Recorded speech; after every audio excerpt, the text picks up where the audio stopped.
अभी का जो समय हमारे पास बचा हुआ है उसमें अगर हमें ऑर्गेनिक केमिस्ट्री में मचाना है, ऑर्गेनिक केमिस्ट्री में बहुत अच्छा करना है, क्योंकि आप सभी जानते हो ऑर्गेनिक केमिस्ट्री इनऑर्गेनिक केमिस्ट्री दोनों ही काफ़ी स्कोरिंग रहती है, और अगर उनसे सवाल हो जाए फास्ट हो सकता है, और वो टाइम जो बचता है उसको हम बाकी सब्जेक्ट्स में लगा सकते हैं, फिजिक्स में, मैथमेटिक्स में, फिजिकल केमिस्ट्री में लगा सकते हैं। तो ऑर्गेनिक केमिस्ट्री में अच्छा करना ज़रूरी है। अब जिसका बहुत वीक है, सडनली इस समय एकदम से कोई बहुत अमेजिंग नहीं हो सकता, मैं वैसे I will be very clear, उसको बहुत सेलेक्टिव रहना पड़ेगा, है ना, लिमिटेड पोर्शन करना पड़ेगा। लेकिन ऑर्गेनिक में क्या है कि सब मिक्स होकर आता है, तो सेलेक्टिव करके भी वो कितना कर पाएगा I am not very sure.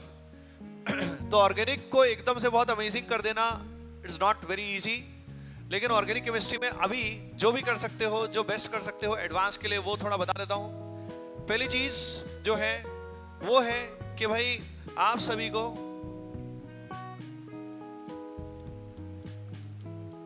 Exhaustively पता होना चाहिए कि भाई कौन सा रिएजेंट क्या करता है, किस रिएक्शन में क्या होता है। अगर आपको वो एग्जॉस्टिवली नहीं पता है तो मिक्स सवाल आप कर ही नहीं पाओगे। तो एक तो आपको एग्जॉस्टिवली LAH क्या करता है, NaBH4 क्या करता है, डाइबल H ने क्या किया, रेमटिमन में क्या होता है, एल्डोल में क्या होता है, केनिजारो में क्या होता है, आइसोसाइनेट टेस्ट में क्या होता है, लुकास में क्या होता है, हिंसबर्ग में क्या होता है, हर चीज टिप्स पे होनी बहुत जरूरी होती है, राइट। तो एग्जॉस्टिक लेवल पे सारा का सारा आपका टिप्स पे होना बहुत जरूरी है। मैंने इस समय तक शॉर्ट नोट्स अपने बना रखे थे ऑलरेडी, तो उसी को मैं रिवाइज करता था और उसकी हेल्प से करता था। बाकी आप अपने आप देख लेना, क्योंकि छोटी छोटी बातें नहीं पता होंगी तो बड़े सवाल कैसे कर लोगे, राइट। अब बड़े सवाल, अब मेन बात आती है प्रैक्टिस की।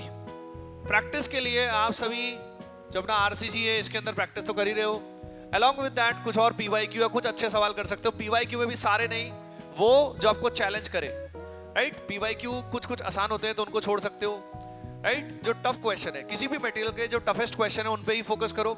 इवन जो RCC में आपको मिले उसमें भी जो आपको रिलेटिवली चैलेंज करे उन्हीं पे ही फोकस करें, है ना।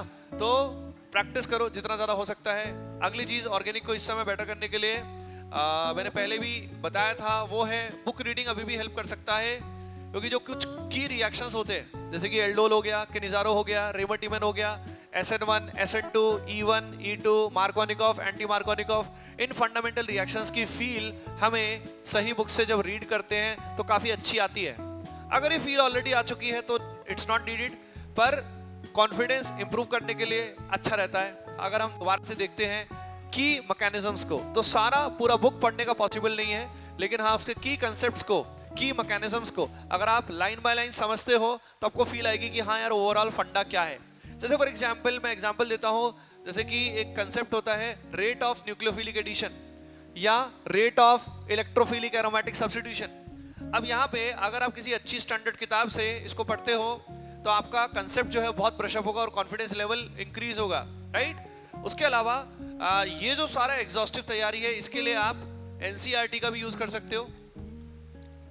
उसके अलावा अगर शॉर्ट नोट्स नहीं बनाए हैं तो अभी भी बना सकते हो, रिएजेंट्स की लिस्ट का यूज कर सकते हो, खुद से करो, ये नहीं कि भाई कहीं और से कुछ हो जाए, राइट। हमें नोट्स कोई दे दे, हमें ये कर दे, अरे भाई उससे कुछ नहीं होने वाला।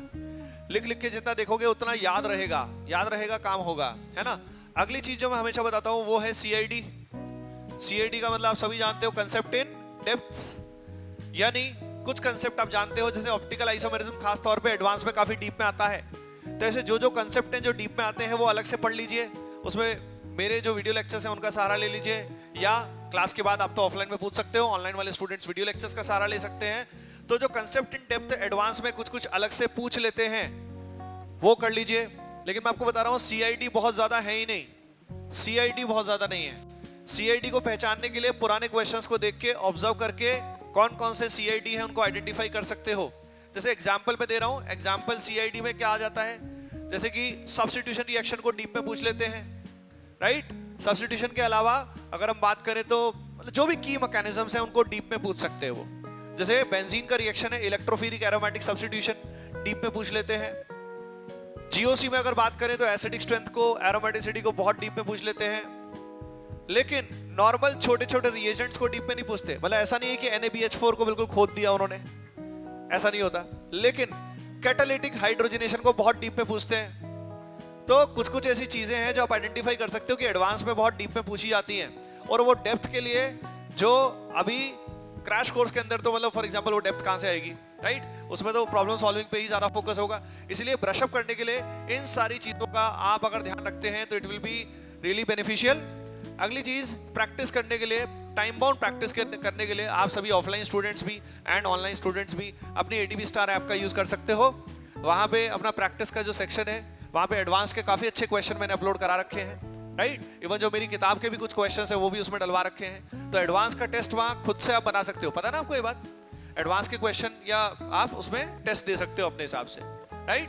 तो वो टेस्टिंग आपको हेल्प कर सकती है। आपको ऑनलाइन स्टूडेंट्स आपको तो वो यूज करना ही चाहिए। तो ऑर्गेनिक केमिस्ट्री में अभी के लिए इतना ही है और कोई रॉकेट साइंस नहीं है। Just focus on the questions. अच्छे से अच्छे क्वेश्चन जितने ज्यादा करोगे उतना सही रहेगा। अगला एक ब्लंडर जो आपको बिल्कुल नहीं करना है, जो मैं हमेशा बोलता हूं, जो आपको नहीं करना है वो है आउट ऑफ सिलेबस मत जाइएगा। ऑर्गेनिक केमिस्ट्री में बहुत किताबें में बहुत जगह बहुत सारे ऐसे सवाल दिए जाते हैं जिनका रियल एडवांस से कोई भी लेना देना नहीं है। जैसे कि बहुत सारे ऐसे कंसेप्ट होते हैं जो एडवांस में पूछे ही नहीं जाते हैं, तो उनको करना बहुत ही नुकसानदायक हो सकता है। अपना कॉन्फिडेंस को वो और भी घटा सकता है। उससे हमें क्या लगेगा कि सिलेबस इतने की बजाय इतना है, पर इतना है ही नहीं, सिलेबस तो इतना ही है, राइट? तो सिलेबस की बाउंड्रीज पे तो हम लोग भी तैरते हैं, हम लोग भी उतना तो थोड़ा बहुत एडिशनल कर लेते हैं, लेकिन बहुत एक्स्ट्रा नहीं जाना है, राइट?